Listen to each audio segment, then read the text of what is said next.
안녕하세요. 뉴스를 읽어드리는 남자 사이다 머니 뉴스의 소식통 리뉴입니다. 첫 번째 뉴스입니다.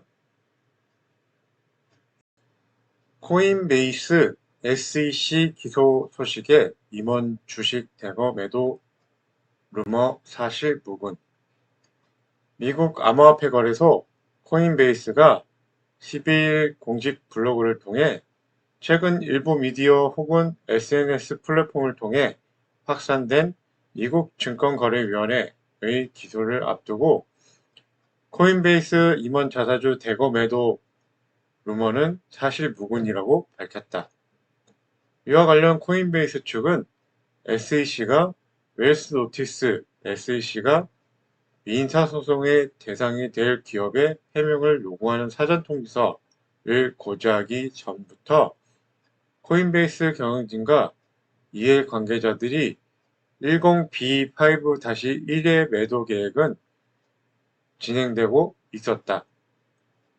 이는 사전 협의를 거쳐 일정 조율을 통해 진행된 매도 스케줄이다. 이는 내부자들이 비공식적인 정보를 통해 개인적으로 주식을 매도해 사익을 챙기는 행위를 사전에 방지하기 위한 장치라고 설명했다. 다음 뉴스입니다. 미국 SEC 리플 기소 전 제3자의 XRP 증권 간주 사실 미고지 인정. 미국 SEC가 리플의 소송을 제기하기 전 제3자에게 XRP를 유가증권으로 간주한다는 사실을 알리지 않았다고 인정했다. 비트코인리스트는 최근 법원 제출 서류에 첨부된 리퀘스트 폴 어드미션 투 더 SEC를 인용해 이같이 전했다. 서류에 적힌 구체적인 코멘트는 다음과 같다. 위원회는 소송 제기 전 특정 제3자가 XRP의 법적 지위에 대해 문의했음을 인정한다. 그러나 위원회는 이에 대해 어떤 소식으로든 견해를 밝히지 않았다. 다만 리플은 여전히 XRP가 증권으로 판매되지 않았음을 입증해야 한다고 미디어는 설명했다. 한편 최근 SEC는 비트코인, 이더리움 법적 지위는 리플 사건과 관련이 없다고 계속해서 주장하며 리플 질문서에 대한 추가 답변을 거부한 바 있다. 리플은 특히 ICO를 진행했던 이더리움이 증권인지 아닌지 여부를 SEC가 답변하도록 요구하고 있다. 다음 뉴스입니다. 카르다노 알론조 하드포크 완료. 카르다노 개발사 IOG가 공식 트위터를 통해 알론조 하드포크를 성공적으로 마쳤다며 카르다노의 새로운 시대가 열렸다고 전했다. 앞서 알론조 하드포크는 12일 21시 44분경 가동될 것으로 예상된 바 있다.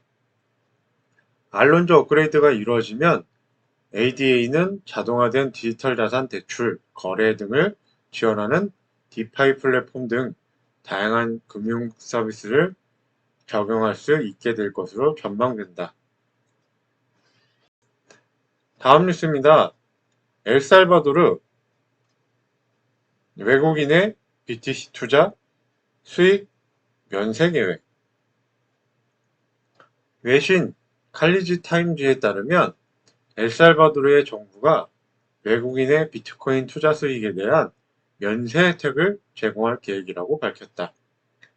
나입 부켈레 엘살바도르 대통령의 법률 고문인 하비에르 아르게타는 최근 인터뷰에서 외국인이 엘살바도르 내 비트코인을 투자해 수익을 거둘 경우 세금을 면제할 것이라며 이를 통해 외국으로부터 투자 유치를 촉진할 계획이라고 전했다.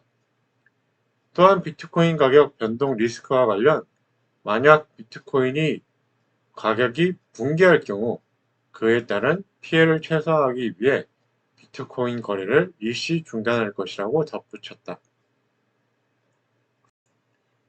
다음 뉴스입니다. 미국 버지니아주 연기금, 비트코인 등 암호화폐 펀드 투자 승인 신청. 미국 버지니아주 연기금 두 곳이 암호화폐 펀드 투자를 위한 승인을 신청했다고 블룸버그가 보도했다.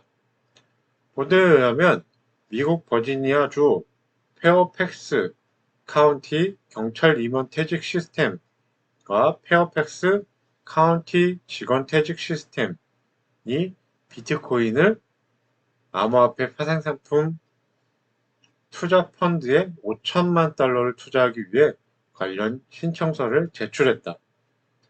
이 연기금은 두 곳은 지난 2018년 모건크릭 블록체인 펀드에 투자한 바 있는데, 모건크릭 블록체인 펀드는 주로 암호화폐 기술 관련 기업에 투자하는 상품으로 암호화폐는 15%만 할당한다. 그러나 이번에 투자하려는 상품은 비트코인 등 암호화폐에 투자하는 펀드로 이들 연기금이 암호화폐 자체에 투자를 하려는 의도로 해석된다. 다음 뉴스입니다. 독일 기반 비트코인 노드수 최초로 미국 추월. 독일에서 가동되고 있는 비트코인 노드수가 사상 처음으로 미국 내 비트코인 노드수를 추월했다고 트러스트 노드가 보도했다.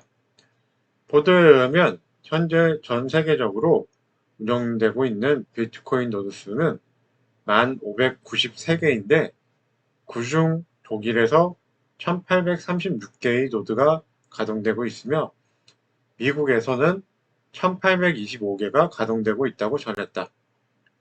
시장 점유율은 독일과 미국이 약 17%로 나타났다. 한국에서는 76개의 노드가 가동되고 있고 중국에서는 146개, 그리고 가장 많은 점유율 위치를 알 수 없는 노드들을 총 3,112개로 점유율이 약 29%다. 다음 뉴스입니다. 밀리우 이번 BTC 급락, 고래발 덤핑 아냐? 고래 매수세 아직 경고해. 유명 온체인 애널리스트 윌리 우가 11일 자신의 트위터를 통해 최근 BTC 가격 하락은 고래 지갑들의 덤핑 판매로부터 시작된 것이 아니다. 주요 가격대에서 고래들의 매수세는 아직 견고하다고 말했다. 이와 관련해 그는 이번 BTC 급락은 대규모 장외 거래로부터 시작된 매도세가 현물 시장까지 영향을 미쳤고, 이에 따른 계단식 레버리지 청산이 급락을 유발했을 가능성이 높다고 설명했다. 다음 뉴스입니다. 전 CFTC 위원 암호화폐 규제 설정 잘못된 접근 방식. 최근 안데르센 호로위츠의 고문으로 합류한 전 미국 상품선물거래위원회 위원 브라이언 킨텐츠가 코인데스크와의 인터뷰에서 급성장하는 암호화폐에 규제를 설정하는 것은 잘못된 접근 방식이다라고 설명했다. 그는 80년도 더 된 법을 이러한 시장에 적용하는 것이 혁신, 부의 창출, 재정 촉진을 위한 정부의 최선의 방법이라고 생각하지 않는다고 설명했다. 이어 SAC와 CFTC는 포괄적인 암호화폐 프레임워크 구축을 위해 긴밀히 협력해야 한다고 강조했다. 이상 뉴스를 다 읽어드렸고요. 다음 시간에 좋은 소식으로 찾아뵙겠습니다. 감사합니다. 구독과 좋아요, 알람 설정 한 번씩만 눌러주시면 감사하겠습니다.